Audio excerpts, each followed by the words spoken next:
Hi, everyone. Welcome back to the Leadership with a Twist podcast. I'm your host, Heather McGonigal, here as always with my trusty sidekick and co host, Barbara Schindler.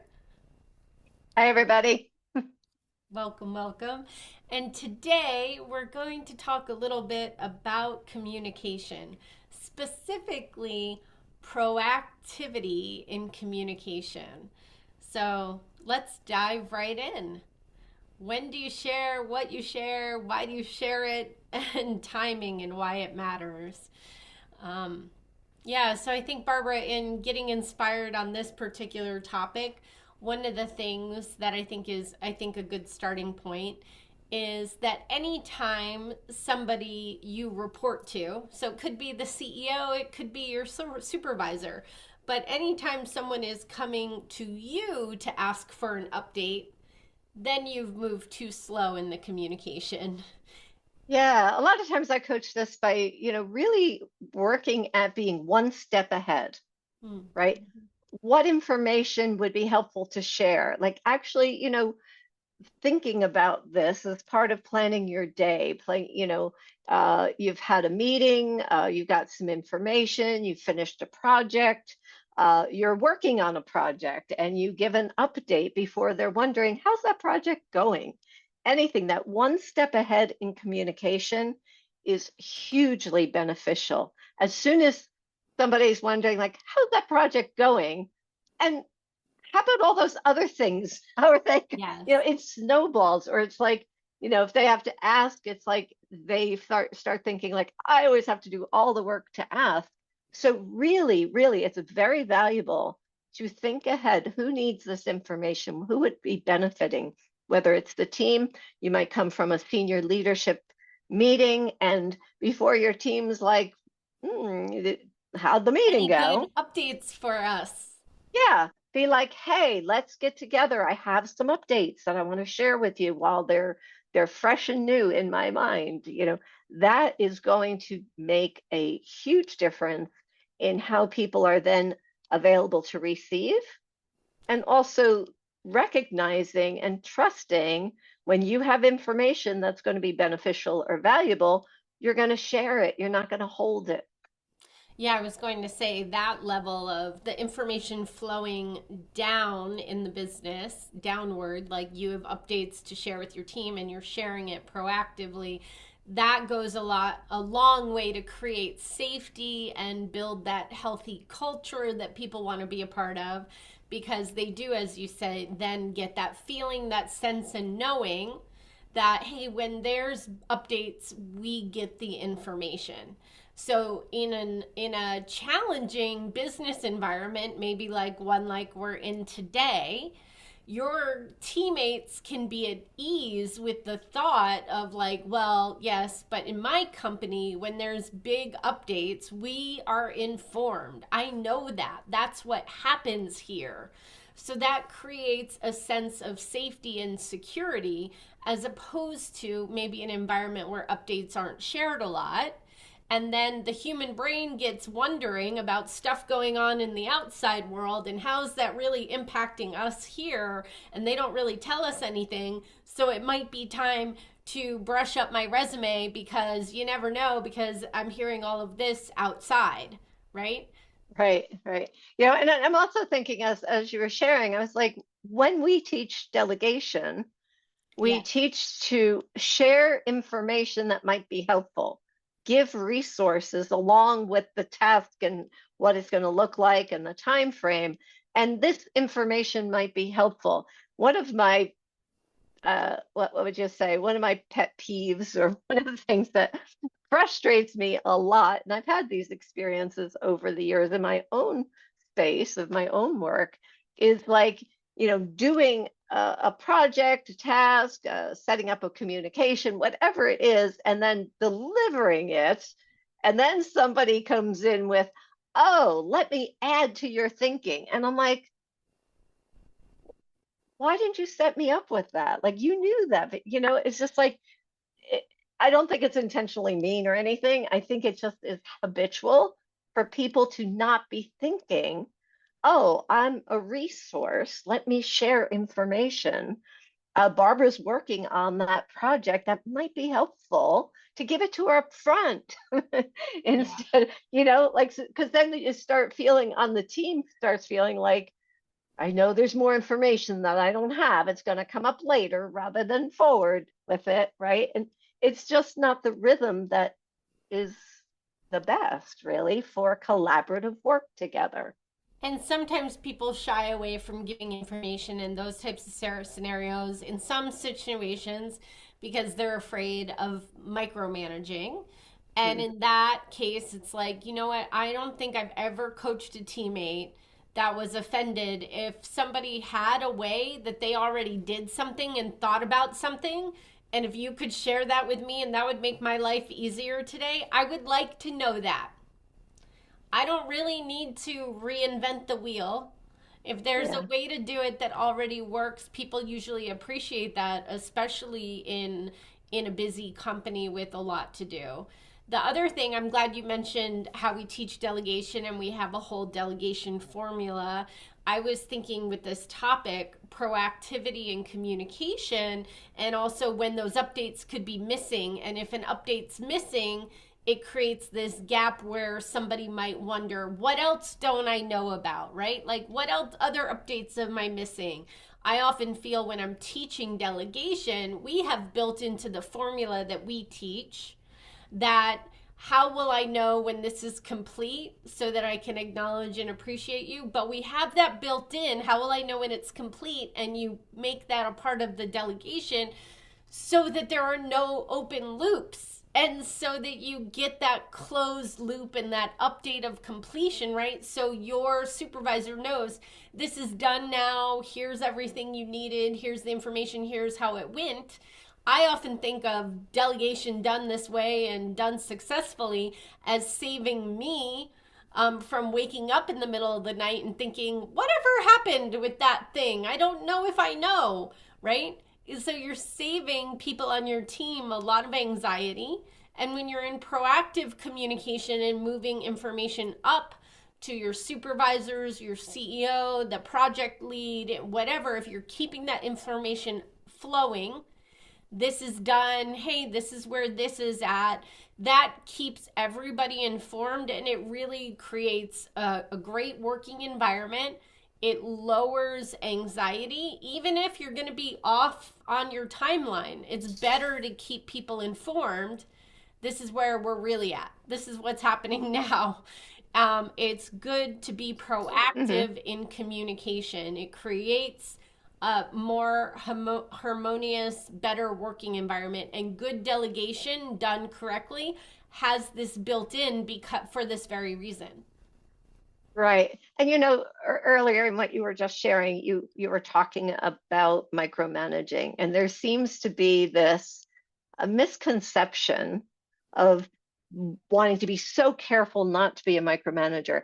And truly, that's not a good thing, but it distinctly shows up differently than being somebody who's proactively sharing resources, being sure they have shared whatever they can for your success in your assignment and your work versus somebody who's like watching but not helping.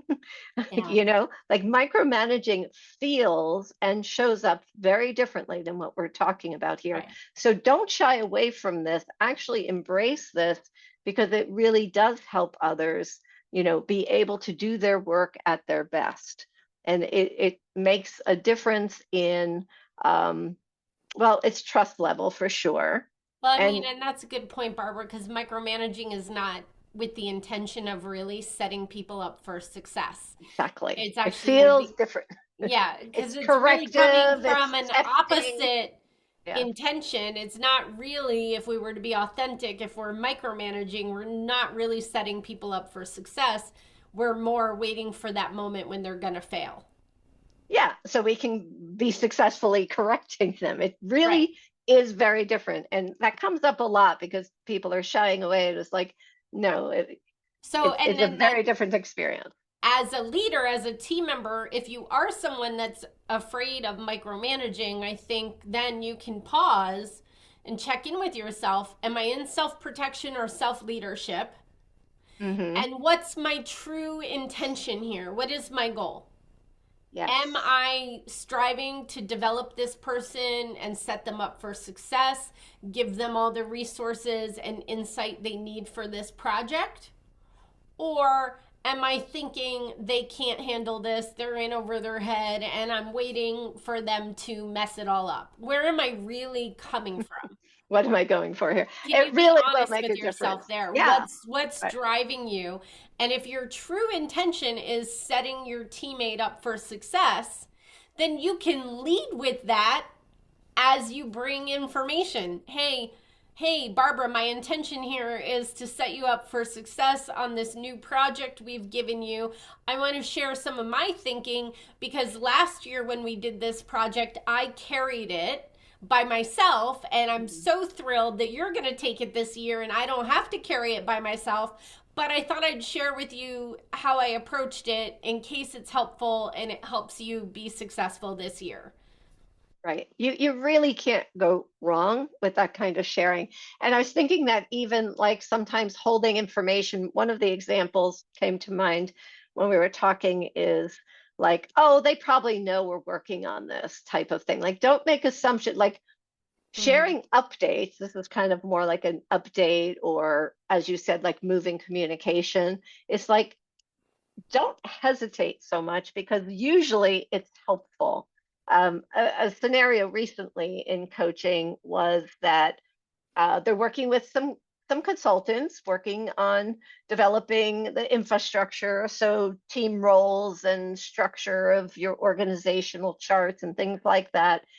And the CEO had asked specifically for them to bring forward some focus on that work, like, hey, could you work on this chunk? So the hesitation in, oh, they know we're working on it because they are the ones who asked. Right. And in my coaching, I was like, that's why you want to proactively bring that information. Hey, I know you requested this. I want to just give you an update on where we're at. We started some drafting this week and we'll have some things, in 2 weeks to show you or whatever. But it's like that more than ever because they know you're working on it. Give them an update so And they the don't have to ask. Yeah, and the truth is, Barbara, proactive updates like that to your supervisor or teammate who delegated something to you sets them up for success and makes them look good because when their supervisor asks them or their Mhm. CEO or Have an COO answer. asks them, how's that project going? They can say, oh, I heard from Barbara and Heather this afternoon. Phase one is at this, and we're expecting it all seems to be on track. And now they sound really good because they sound like they know what's going on with the project. They know specifically what's going on with the team. So by keeping them informed, you've set them up for success, Yes. right? With their Good point. supervisor, as Good opposed point. to if they got caught not really having an up to Oh. date update. Oh, I'm pretty sure I delegated that last Monday. It's underway. I haven't heard anything Let me go bad. check. Let me go Yeah. check. So keeping Absolutely. Good your, point. yeah, this is a way that you actually set your leadership up for success is by giving them updates on your progress. Yeah. Yeah. So don't hesitate. That assumption I've heard many times. Oh, well, they know we're working on it. Like, that's why you want to update them. And I think when we talk about updates and context and how much information is too much information or too little information, this is something that can change at various times in the organization. It can change project to project. And I think it's a healthy thing to have a conversation with your supervisor about. What would be a good thing for me to keep you updated on given our current objectives? And That would I'm be great. thinking I'll update you at the end of my workday on those objectives in Slack or in our project management in that way. Does that work for you? And they can say yay or nay or what, or let me just double check this is the information that you'd most like to be updated on. Did I get that right? And you can check that, and that might be right for this time and this season, and it might be different in the next quarter, and that's okay. And you guys, you can change that together. You Right. can change that based on noticing your supervisors now paying attention a little more to a different project, right? Because a different project is more important this quarter, so you could change what you're updating on. But you can work on that together. But at the end of the day, you might have a system of proactive updates that you're communicating about on a regular basis, and you may form an agreement on where and when you're doing those updates, and you might be want to be the one to drive that. Don't wait for your supervisor to bring that to you. Go ahead and drive that and be empowered. Like, I think that this might be helpful information for you to always have at the ready. What do you think?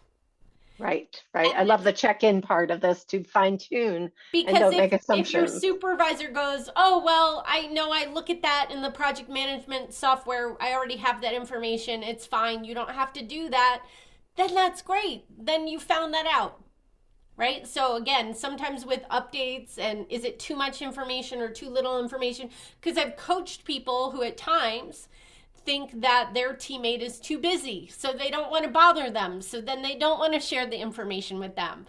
But in fact, the information, that quick little update would be helpful. Or maybe at times it would be overwhelming. Let's actually ask them and find out and clarify. Right. I'm thinking of this as like fine tuning. And I like that you're bringing this up because also sometimes happens, I call them like empty reports. It's like, Yeah. oh, this is the template. Everybody's doing these metrics this way. So you start reporting and this is like the And thing to now it's do. useless because we just do this same thing all the time and we're In bored. your organization, it's not set up to look at the metrics that way, or Yeah. the meaning, as you said, isn't there, or they're looking at it and don't really understand how to understand what you're reporting, so that there is something important about the uniqueness of your organization. That's when you're checking in with others in this timing, in this report, whatever. Is this the best way to do this? Is this useful? Right?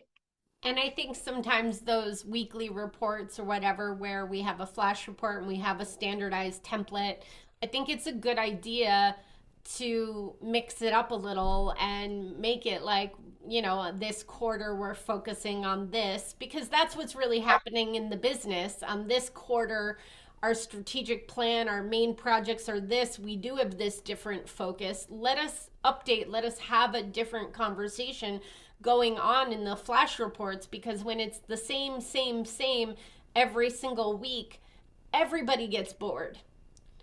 Right. And so it's better to keep it a little more fluid and current to what's happening really inside of the organization. We can change those questions on what we're updating, but still get powerful, effective updates.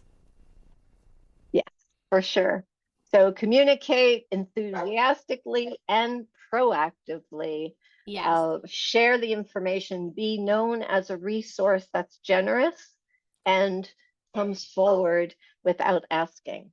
Yes, and the main point for us to close on, with all of you, is you don't want your supervisor ever really, we don't want them in the position of coming to you all the time, because that makes them think that, rightly or not, that you may be dropping the ball on some things. They're wondering about one thing, now they're wondering if they have to wonder about all the things. Yeah, So, it definitely works that way. And you're saving them time mhm. by coming to them first, right? So they will appreciate that a lot, to share it. And I nobody's going to be like, why are you sharing this information up? You know, Yeah. you're going to get some good feedback for sure. So we hope this helps you feel more empowered and valued in your organization. We hope this feels helpful and supportive in all that you are doing.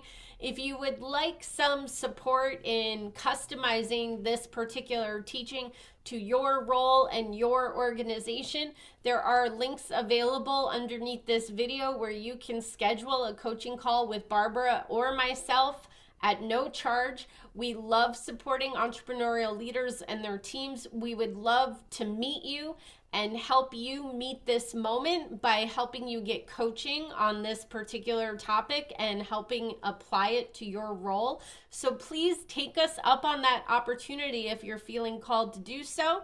And thank you so much for your time and attention to this episode. We hope this conversation was helpful, and we'll see you in the next episode. Thanks so much for being here, Barbara. Bye, everyone. Here.